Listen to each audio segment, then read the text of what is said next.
मंडळी, खरोखरच जीवनाचं मूल्य इतकं कमी झालं. एका क्षणात कसलाही विचार न करता माणूस स्वतःचं जीवन संपवतो किंवा दुसऱ्याचं जीवन संपवतो. कसलाही मागचा पुढचा विचार. एक क्षणात राग येतो आणि त्या रागाचं रूपांतर आत्महत्या किंवा खुनात होतं. आपण भावनिकदृष्ट्या इतके दुर्बल झालो आहोत का, हा विचार करण्याचा प्रश्न आहे. कारण महाराष्ट्रात अशा अनेक घटना घडत आहेत, रोज आपण त्या पाहतो.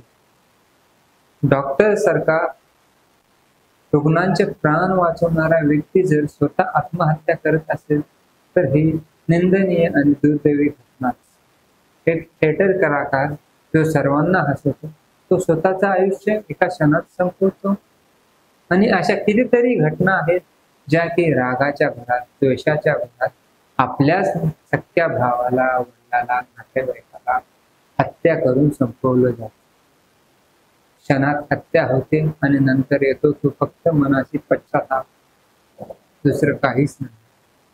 हे सर्व का होतं त्याचा कधी आपण गांभीर्याने विचार केला नाही. तो करायला हवा. आपण म्हणतो क्रांती झाली, क्रांती झाली ही औद्योगिक क्रांती झाली. मानवाचं यंत्र मानव झालं. भावना संपून गेल्या आणि यंत्र मानव झालं. भावना नसलेला समाज हा खरोखरच यंत्र मानव आहे, काही का हे सर्व होते याचा आज आपण सविस्तर विचार करणार आहोत. नमस्कार, मी गौरव आणि आपण पाहत आहात. आजचा विषय हा गांभीर्याने विचार करणारा, त्यावर ऍक्शन घेण्यासारखा विषय आहे. कारण जर आज आपण ऍक्शन नाही घेतली, या विषयावर क्रिया नाही केली तर आपल्याला भावना चालवतील, भावना आपल्या मनावर नियंत्रण करतील आणि क्षणात काय घडेल याचा कोणीही विचार. जसे हे प्रकार होत चालले आत्महत्या, हत्याचे, तसेच प्रकार अजून देखील. तर मित्रांनो, सविस्तर या विषयावर आज चर्चा करू. प्रथम आपण हे वाढण्यामागे जे कारण आहे ते पाहू. हे सर्वात महत्वाचं आणि मोठं कारण म्हणजे मोबाईल सारखं संवाद यंत्र आलं, पण मानवामधला संवाद कमी. पूर्वी आपल्या आई वडील, आजी आजोबांच्या काळात गावोगावी पार असायचे. त्या पारांवर लोक बसायचे, चर्चा करायचे, मनात जो काही विषय आहे तो व्यक्त व्हायचे, मन मोकळं करायचे. परंतु आज मोबाईल आले, तुमच्याकडे स्क्रीन आली, परंतु तुमच्या हक्काचे माणसं, तुमच्या हक्काचे मित्र, नातेवाईक हेच तुमच्यापासून दूर गेले. तुम्ही स्क्रीनवर बघतात काय, ते इंस्टाग्रामचे रील्स स्क्रॉल करणं किंवा युट्यूब, फेसबुक बघणं. मात्र नात्यांमध्ये कधी वेळ दिलाच जात. सर्वात महत्वाचं कारण हेच, कम्युनिकेशन गॅप पडत आहे, संवादामध्ये गॅप पडत आहे. त्यामुळे तुम्ही एकटे बनत चालता. एकटे बनल्यामुळे मनातल्या भावना कोणाशी व्यक्त करायचा हा प्रश्न नाही. दुसरं कारण म्हणजे ताणतणाव. स्पर्धेच्या युगामध्ये आपण स्पर्धा करायला लागलो आणि जगायला विसरू. आपण जन्म कशासाठी घेतलाय हेच आपण विसरून गेलो. आपण फक्त धावतो, पैसे कमवतो आणि ते पैसेही नंतर आपण ते अशा काही मार्गांना लागतो, जसे आधार, त्यामध्ये आपण ते दवाखान्यामध्ये पैसे लागतो. म्हणजे तुम्ही स्पर्धा करतात, पण नेमकं कोणासाठी? स्वतःच्या आनंदासाठी नाही. तुम्ही आनंदाने जगणेच विसरून गेला. स्पर्धेच्या युगामध्ये आपण सकाळी उठायचं आणि संध्याकाळपर्यंत स्पर्धा करत राहायची, पळत राहायचं. का पळतो याचं भान.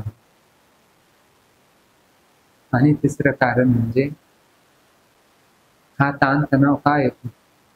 कारण आपण तुलना करायला लागलो. शेजारच्या सोबत तुलना, भावासोबत तुलना, मित्रासोबत तुलना, ऑफिसमध्ये तुलना, म्हणजे स्पर्धेचं युग करून टाक. तुलना करणं बंद केलं पाहिजे.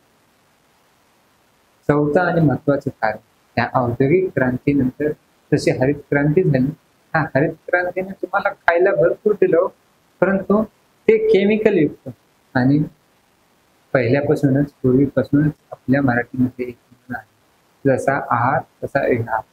त्यामुळेच आपण जो केमिकल युक्त आहार घेतो, त्यामुळे आपलं रसायनशास्त्र बदललं आणि मानसिकताही बदलली. आपण चिडचिडे झालो, राग येऊ लागला, आपली सहनक्षमता संपली.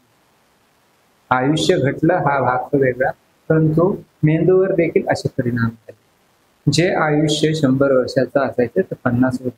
आपण रसायनयुक्त खायला लागलो आणि आपण औद्योगिक क्रांतीचा उदो करण्याच्या नादात काय होताशी तू, काय झालाशी तू, त्या म्हणीप्रमाणे आपलं जगणं. तर मित्रांनो, हे विषय गंभीर आहे.